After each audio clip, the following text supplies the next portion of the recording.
ঐক্যবদ্ধ শিক্ষার্থী জোট, সেই ব্যানারে যারা জয়ী হয়েছে আমি আবারও ব্যক্তিগতভাবে তাদেরকে অভিনন্দন জানাই। একটি পত্রিকায় দেখলাম যে ছাত্র শিবিরের প্যানেল জয়ী হয়েছে।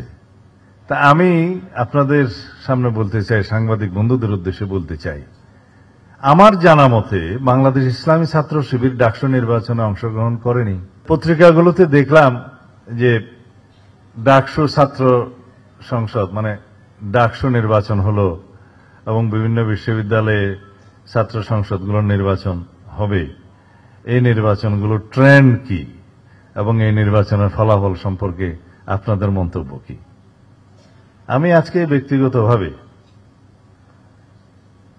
অভিনন্দন জানাই যারা ডাকসু নির্বাচনে জয়ী হয়েছে তাদের। এটাই গণতন্ত্রের রীতি। কিছু ত্রুটি বিচ্যুতি নির্বাচনে হয়েছিল, যেহেতু যাত্রা অনেক বছর পরে হয়েছে, কিন্তু ত্রুটি বিচ্যুতি ছিল। কিন্তু পত্রিকায় দুই একটি পত্রিকায় দেখলাম যে ছাত্র শিবিরের প্যানেল জয়ী হয়েছে। তা আমি আপনাদের সামনে বলতে চাই, সাংবাদিক বন্ধুদের উদ্দেশ্যে বলতে চাই, আমার জানা মতে বাংলাদেশ ইসলামী ছাত্র শিবির ডাকসু নির্বাচনে অংশগ্রহণ করেনি। কি বুঝলেন ভাই? অনলি যেটাই চাই। এই নামে এই ব্যানারে কোনো প্যানেল প্রদান করা হয়েছে কি? না।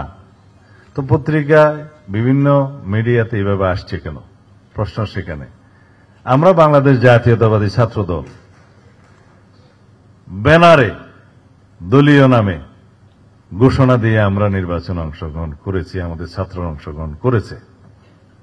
অন্যান্য কয়েকটি দল, এমনকি ইসলামী ছাত্র আন্দোলন নামে একটি দল নামে করেছে, কেউ কেউ স্বতন্ত্র শিক্ষার্থী ঐক্য নামে করেছে, কেউ সমন্বিত শিক্ষার্থী সংসদ নামে করেছে, বৈষম্য বিরোধী শিক্ষার্থী সংসদ নামে করেছে, অপরাজেয় 71, অদম্য 24 নামে করেছে।